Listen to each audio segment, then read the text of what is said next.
अस्सलाम वालेकुम प्यारे बच्चों, मैं हूं आपकी उर्दू की टीचर कमल यूसुफ। AA पब्लिशर इंटरनेशनल में मैं आपको खुशामदीद कहती हूं। हम हैं उर्दू की जमात पंजम में। तो प्यारे बच्चों, आज के सबक का उन्वान है गलती। जी, तो क्या आप भी गलतियां करते हैं? जी, इंसान खता का पुतला है। हमसे बहुत सारे दिन में गलतियां हो जाती हैं, जिसका हमें एतराफ़ भी करना चाहिए और अल्लाह ताला से माफ़ी भी मांगनी चाहिए और अपनी गलती को सुधारना भी चाहिए। मज़ीद कहानी में पढ़ते हैं कि क्या गलतियां होती हैं और किस तरह से होती हैं और किस तरह से हम उनकी तलाफ़ी कर सकते हैं। किताब आप सबके पास मौजूद है, अपनी किताब को खोलें ताकि हम सबक का आगाज़ करें। सबक नंबर 9, गलती हासिलात ताल्लुम। इस सबक के मुताला के बाद तुलबा इस काबिल हो जाएंगे कि सुनकर गुफ्तगू के अहम निकात को समझकर बता सकें, किसी भी वाक़े या कहानी को अपने अल्फाज में दुरुस्त लबो लहजे के साथ बयान कर सकें, लताइफ और पहेलियों को पढ़ते हुए इनमें पोशीदा दानिश समझ कर बता सकें, इमला को सेहत के साथ तहरीर कर सकें, लिखते वक्त वाक़यात की तरतीब का ख्याल रख सकें, किसी सफ़र का मुख्तसर हाल लिख सकें, हरूफ शर्त और जज़ा का दुरुस्त इस्तेमाल कर सकें। अल्फाज तपाई, कपकी, इनकसारी, चुटकी, कमीज़, फरिश्ते। पढ़ाई की तरफ बढ़ते हैं। लाहौर पहुंचकर मैं सीधा मसूद साहब के घर पहुंचा तो वो हजरत गायब थे। मालूम हुआ कहीं घूमने गए हैं। खैर, वो घूमने जाएं या घुमाने, घर तो उनका मौजूद था ही। सामान रखकर नहायत इत्मीनान से नहाया धोया, कपड़े बदल कर मुलाजिम से कहा कि चाय ले आओ। मुलाजिम शुरू से आखिर तक ऐसी मशकूक नजरों से देख रहा था जैसे मैं उसके मालिक का मेहमान नहीं, कोई ठाई गिरा हूँ और घर से कुछ उठाकर भागने ही वाला हूँ। गिलास में चाय लाकर उसने तपाई पर ही रख दी। मैंने हैरत से पहले चाय को देखा, फिर उस चाय लाने वाले को घूरा। वो भी मुझे खा जाने वाली नजरों से तक रहा था। मैं उसे बहुत कुछ कहना चाहता था, लेकिन बमुश्किल यही कह सका, ये क्या है। उसने जले भुने अंदाज में कहा, चाय है जनाब, और क्या है। मैंने अब जरा वजाहत से कहा, चाय तो है मगर गिलास में। उसने तरकी बा तरकी जवाब दिया, और नहीं तो क्या घड़े में लाता। अब मैंने अपने मुतालिक कुछ कहना मुनासिब न समझा, सिर्फ इतना कहा, क्या मसूद साहब गिलास में चाय पीने लगे हैं। उसने बहुत ही खरे अल्फाज में कहा, वो नहीं पीते चाय वाय, वो लस्सी पीते हैं। अब मैं नौकर के मुंह क्या लगता, उससे कह दिया, ये चाय ले जाओ, और खुद मसूद के बिस्तर पर लेटकर उसका इंतजार करने लगा। करीब ही पिछले महीने की किसी तारीख का कोई पुराना सा अखबार पड़ा हुआ था। देर तक उसी को देखता रहा।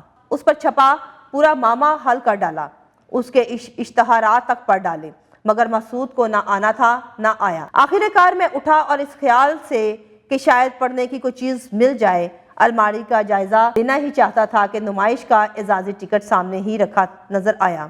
बस फौरन ये प्रोग्राम बना लिया कि पड़े पड़े इंतजार करने के बजाय जब तक नुमाइश देख आए, इतनी देर में मसूद साहब आ ही जाए। टिकट उठाकर जेब में रखा और मुलाजिम से नुमाइश का पता पूछकर नुमाइशगाह जा पहुंचा। गेट पर वो पास दिखाकर अंदर जाना चाहता था कि गेट कीपर ने टिकट पर लिखा हुआ नाम पढ़ा और चौंकते हुए बोला, क्या आप ही हैं प्रोफेसर मसूद? जाहिर है कि इस किस्म के मौका पर सिर्फ झूठ ही बोला जा सकता है, वरना सवाल पे सवाल होता कि आप प्रोफेसर मसूद नहीं हैं तो उनका टिकट क्यों लाए। मैंने बहुत इंकसार से अर्ज किया, जनाब मैं अपने मुंह से क्या अर्ज करूं। गेट कीपर मुझे जवाब देने के बजाय चीखने लगा, चौधरी साहब ये आ गए हैं प्रोफेसर मसूद। इस आवाज पर एक नहायत हवास बाख्ता किस्म के बुजुर्ग ने लपक कर मेरा बाजू थामा और अपनी तरफ घसीटते हुए कहा, अरे साहेब कमाल कर दिया आपने भी। आज नुमाइश का पहला दिन है और आज ही आपने सारा प्रोग्राम गड़बड़ कर दिया होता अगर जरा देर और हो जाती। खलकत का हजूम है और आप गायब। वो ये कहते जा रहे थे और घसीटते जा रहे थे, अपनी कहे जा रहे थे और दूसरों की सुनने को तैयार न थे। आखिरकार एक खेमे में ले जाकर सर्कस के मस्खरों वाला लिबास मेरी तरफ उछाल कर कहा, बस अब चुटकी बजाते तैयार हो जाइए। मैं जब तक लाउड स्पीकर पर ऐलान करता हूँ कि आप पहुँच गए हैं, जनाब आपको लेने मैनेजर साहब खुद आपके घर गए हैं। मैंने वो मस्खरों वाला लिबास गौर से देखा और कहा, मगर मुझे बताइए तो सही कि माजरा क्या है। वो घबराहट के साथ बोले, अब माजरा तो बाद में बताया जाएगा, पहले आप ये कपड़े पहनने जल्दी से। कमाल कर दिया आपने भी, जरा तो वक्त की पाबंदी करनी चाहिए इंसान को। अब भी आप खड़े मुंह देख रहे हैं, खुदा के लिए अब देर ना कीजिए। इससे पहले कि मैं कुछ कहता, उन हजरत ने मेरी शेरवानी उतार कर एक तरफ उछाल दी और झपटे कमीज की तरफ। میں نے ذرا بچاؤ کی کوشش کی تو ان کے تیوروں کا اندازہ ہوا کہ شاید قمیص پھاڑ ڈالیں گے، اس لیے انہیں قمیص اتار لینے دی اور عرض کیا، حضرت آپ صرف میری ایک بات سن لیجئے۔ وہ گھبرا کر بولے، کمال کرتے ہیں، یعنی آپ کو باتوں کی پڑی ہے اور وہاں تماشائیوں کے ہجوم میں نمائش کے انتظامات پر ہنسی اڑائی جا رہی ہے۔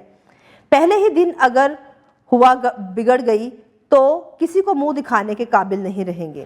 اب میں نے ان سے کہا، جناب میں یہ مسخروں والا لباس نہیں پہنوں گا۔ وہ آستین چڑھا کر بولے، پہنیں گے تو آپ کے فرشتے بھی۔ میں نے اصل واقعہ عرض کرنے کی کوشش کی، بھائی مجھ سے جیسی مرضی قسم لے لو، میں پروفیسر مسعود نہیں ہوں۔ وہ بولا، یہ چکمہ کسی اور کو دینا، پروفیسر نہیں ہو تو پیش کی رقم کیوں لی؟ اتنے میں اعلان ہوا۔ ہم نہایت خوشی کے ساتھ اعلان کرتے ہیں کہ پروفیسر مسعود گولڈ میڈلسٹ پہنچ چکے ہیں۔ وہ اپنے جسم کو آگ لگا کر 140 فٹ اونچے مینار سے حوض میں چھلانگ لگائیں گے۔ میں نے اعلان سنا تو جسم میں کپ کپی پیدا ہوئی، لگا کہ رگوں کا سارا خون منجمد ہو گیا ہے، بھاگنے لگا۔ اسی وقت خوفناک چودھری صاحب نے آ کر کہا، بابا کان پکڑیں، کل سے اب یہ کھیل موقوف، لیکن آج تو چھلانگ لگانا ہی پڑے گی۔ میں نے رو دینے کے انداز میں کہا، چودھری صاحب اللہ جانتا ہے میں پروفیسر مسعود نہیں ہوں، نہ میں نے کبھی چھلانگ لگائی ہے اور نہ ہی میں چھلانگ لگا سکتا ہوں۔ میں مر جاؤں گا اور میرا خون آپ کی گردن پر ہوگا۔ چودھری صاحب نے بہت ہی تعجب سے کہا، کیا مطلب؟ یعنی کہ اب تم پروفیسر مسعود نہیں ہو؟ چودھری صاحب نے میری یہ اپیل خارج کر دی اور کہا، اب تو کچھ نہیں ہو سکتا، تم پروفیسر مسعود ہو یا نہیں، اب تو چھلانگ لگانا ہی پڑے گی۔ چودھری صاحب تقریباً گھسیٹتے ہوئے مجھے اس مینار کی طرف لے گئے۔ تماشائیوں نے مجھے دیکھ کر تالیاں بجائیں اور مجھے لگا جیسے میرے طائر روح کو اڑانے کے لیے تالیاں بجائی جا رہی ہیں۔ عین اسی وقت مجمع میں ہلچل پیدا ہوئی اور کسی نے با آواز بلند کہا کہ آ گئے پروفیسر مسعود۔ میرا مسخروں والا لباس اتار کر اس کو پہنایا گیا۔ اس کے چہرے پر عجیب و غریب نقوش بنائے گئے اور وہ دوڑا مینار کی طرف۔ اس نے 140 فٹ کی بلندی پر پہنچ کر اپنے آپ پر پٹرول چھڑکا اور دیا سلائی دکھا کر آگ لگائی۔ اب جو وہ پھاندا تو تالاب میں چھپاکا ہوا اور فضا تالیوں سے گونج اٹھی۔ نوادر تالاب سے نکل کر خیمے کی طرف دوڑا۔ میرے ذہن میں پہلا سوال یہ ابھرا کہ پروفیسر صاحب نے یہ کرتب دکھانے کب سے شروع کیے؟ چودھری صاحب نے اتنی دیر میں مجھے گھیرا اور بولے، چلیے پروفیسر صاحب آپ کو بلا رہے ہیں، جن کا پاس آپ چرا لائے ہیں۔ نئے الفاظ معنی، مشکوک جس پر شک کیا جائے، اٹھائی گرا آنکھ بچا کر کوئی چیز اٹھانے والا، نامعقول بے عقل، معمہ پہیلی، خواص باختہ بدحواس، خلقت لوگوں کا ہجوم، موقوف ملتوی کیا گیا، طائر روح کا پرندہ۔